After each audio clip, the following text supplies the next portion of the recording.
Olá, seja muito bem-vindo. Hoje vamos fazer uma viagem fascinante pela história da arte e da política, entendendo como o movimento neoclássico nasceu na Europa do século das Luzes e como ele acabou desembarcando no Brasil para desenhar a imagem da nossa própria nação.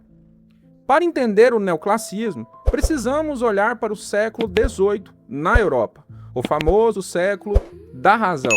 Estamos em um movimento de profundas transformações sociais e políticas. A burguesia ganha força, o capitalismo se consolida com a Revolução Industrial e os ideais iluministas começam a colocar em xeque o absolutismo e o poder da Igreja. A arte desse período reflete diretamente essa mudança.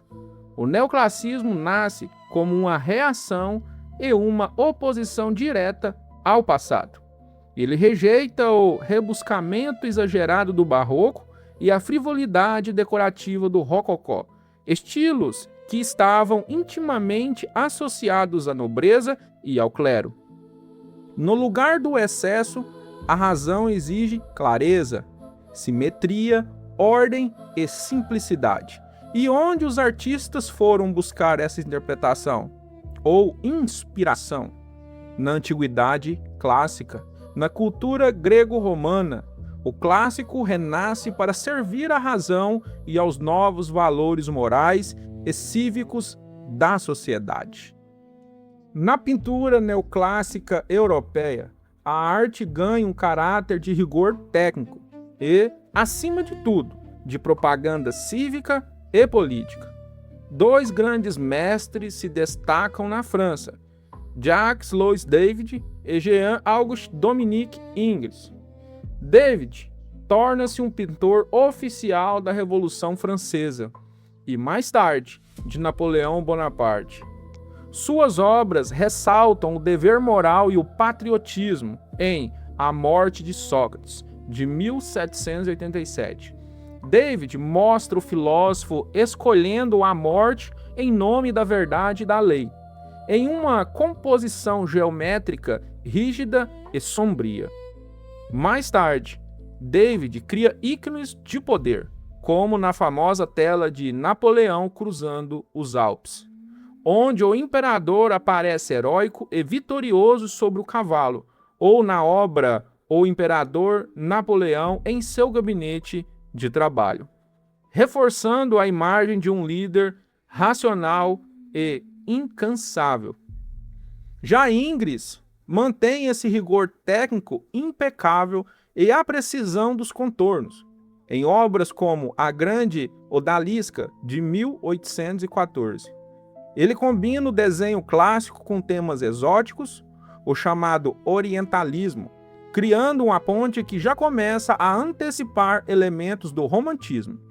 Tecnicamente, a pintura neoclássica prioriza cores sombrias, cores sóbrias, técnica realista e a eliminação de qualquer detalhe supérfluo que possa distrair o espectador da mensagem principal. Na escultura, o grande nome é o italiano Antonio Canova. O uso de mármore, a temática mitológica e o equilíbrio geométrico, muitas vezes em formato piramidal, garantiam às esculturas uma sensação de estabilidade e harmonia perfeitamente alinhada aos valores da época. Já na arquitetura, o neoclassicismo encontrou a linguagem perfeita para representar o poder do Estado. Há um resgate da estética palladiana e do uso de colunas gregas, especialmente as de estilo coríntio, além de frontões triangulares e simetria rigorosa. Novos governos democráticos ou imperiais, como nos Estados Unidos e na própria França, adotaram esse estilo para transmitir a ideia de solidez, ordem social e o progresso. O Panteão de Paris e o Capitólio de Washington são exemplos claros dessa arquitetura monumental inspirada na democracia e no poder clássico. Mas o movimento neoclássico não se limitou às artes visuais e à arquitetura. Ele transformou todas as linguagens culturais. Na música, Vivemos a chamada Escola de Viena, representada por gênios como Wolfgang Amadeus Mozart. Diferente do barroco musical, que era extremamente ornamentado e complexo, a música neoclássica busca a clareza, proporções equilibradas, estruturas previsíveis e uma harmonia perfeita entre o sentimento e a razão. Na dança, temos a consolidação do balé clássico, que estabelece movimentos rigorosos, simétricos e graciosos, acompanhados por narrativas cênicas cada vez mais elaboradas. E no teatro, nomes como Voltaire revitalizaram a tragédia clássica grega, focando no ensinamento moral, na verossimilhança e na crítica às superstições por meio da razão, eliminando elementos sobrenaturais do palco. Agora que compreendemos o cenário europeu, como é que essa arte clássica e racional chegou ao Brasil? A resposta está em um evento histórico decisivo, a fuga da família real portuguesa para o Rio de Janeiro em 1808, devido às invasões napoleônicas na Península Ibérica. Ao desembarcar no Brasil, Dom João VI precisava transformar a antiga colônia e, especificamente, o Rio de Janeiro, em uma sede digna de um império europeu. O neoclassicismo entra no Brasil, por assim dizer, por decreto, de cima para baixo. Era um projeto civilizatório que exigia a modernização e a europeização imediata da cidade. Para estruturar essa nova capital, Dom João VI cria instituições fundamentais, como a imprensa régia, o Banco do Brasil e a Biblioteca Nacional. Esse movimento gera um rompimento progressivo com o passado. O barroco religioso colonial, predominantemente católico e popular, começa a perder espaço para uma arte acadêmica, institucional e laica financiada pelo próprio Estado. O divisor de águas nesse processo acontece em 1816, com a chegada da missão artística francesa ao Rio de Janeiro, liderado por Joaquim Le Breton.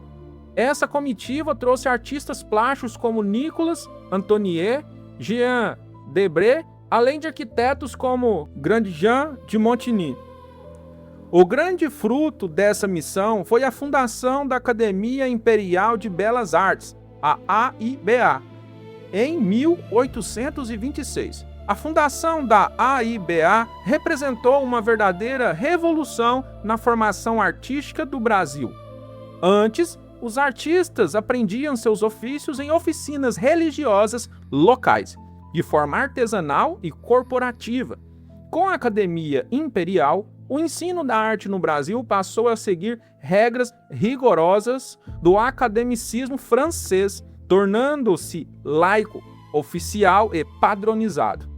Na arquitetura urbana, Grandjean de Montigny deixou marcas profundas. Foi ele quem introduziu as colunatas neoclássicas na paisagem do Rio de Janeiro, criando prédios emblemáticos como a Praça do Comércio, hoje conhecida como Casa França Brasil. Se por um lado os artistas da missão francesa tinham tarefa de criar uma arte oficial, por outro lado, eles acabaram produzindo um acervo documental inestimável sobre o dia a dia brasileiro.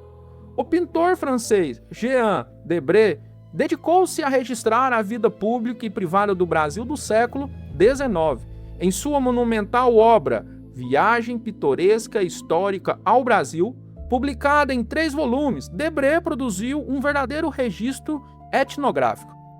Ele retratou os povos indígenas, a rotina dos escravizados domésticos, os vendedores ambulantes e a crueldade do trabalho forçado e da violência institucionalizada no país, como vemos na aquarela negra tatuada Vendendo Caju, de 1827. Outra artista fundamental nesse registro foi o alemão Johann Rugendas, que também documentou o convívio social, as paisagens e as plantações brasileiras, como na obra Negro e Negra em uma Plantação. Esses artistas não pintavam apenas para fins decorativos. Eles realizavam um trabalho quase jornalístico e documental que, até hoje, é amplamente analisado para compreender a formação social do Brasil. Conforme o século XIX avança e o Brasil se consolidava como um império independente sob o governo de Dom Pedro II, a pintura acadêmica neoclássica assumiu um novo papel: a construção dos mitos fundacionais da nossa nação. Dois grandes pintores formados pela tradição acadêmica destacam-se nesse projeto: Victor Meirelles e Pedro Américo. Em 1860, Victor Meirelles pinta A Primeira Missa no Brasil.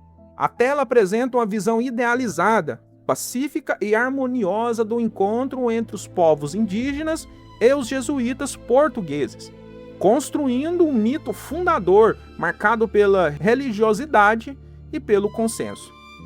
Anos mais tarde, em 1888, Pedro Américo produz a monumental tela Independência ou Morte. A obra monumentaliza o famoso Grito do Ipiranga, criando tardiamente uma imagem heróica, dramática e triunfalista de Dom Pedro I, para legitimar a monarquia e o poder do Estado imperial brasileiro. O rigor técnico e a estética neoclássica foram colocados diretamente a serviço da memória e do poder político. E para encerrar esse vídeo e garantir que você fixe todo esse conhecimento, guarde esses 5 pontos essenciais. Primeiro, na Europa, o neoclassicismo é a arte da razão e do iluminismo, buscando a simetria clássica contra os exageros barrocos, como David servindo como pintor da propaganda napoleônica. Número 2. Chegada ao Brasil. O estilo entra em 1808 por ordem da família real para europeizar o Rio de Janeiro. Número 3. Missão Francesa, 1816. Fundou a Academia Imperial de Belas Artes, oficializando o ensino laico e acadêmico de artes no país. Número 4. Debré e Rungendas deixaram um registro etnográfico fundamental sobre a escravidão e o cotidiano social. E número 5. Mitos do Império. Victor Meirelles e Pedro Américo usaram a pintura histórica para legitimar o Estado brasileiro e construir a nossa identidade nacional. Com esses 5 pontos em mente, você domina o neoclassicismo do início ao fim. Este foi mais um episódio do História e Ficção, o seu canal de história e filosofia. Se você gosta de entender as conexões profundas entre a arte, a filosofia e os grandes acontecimentos históricos, inscreva-se no canal para não perder nenhum conteúdo. E aproveite para deixar seu comentário aqui embaixo. Qual dessas obras neoclássicas mais chama sua atenção? Muito obrigado pela companhia, bons estudos e até o próximo vídeo e tchau!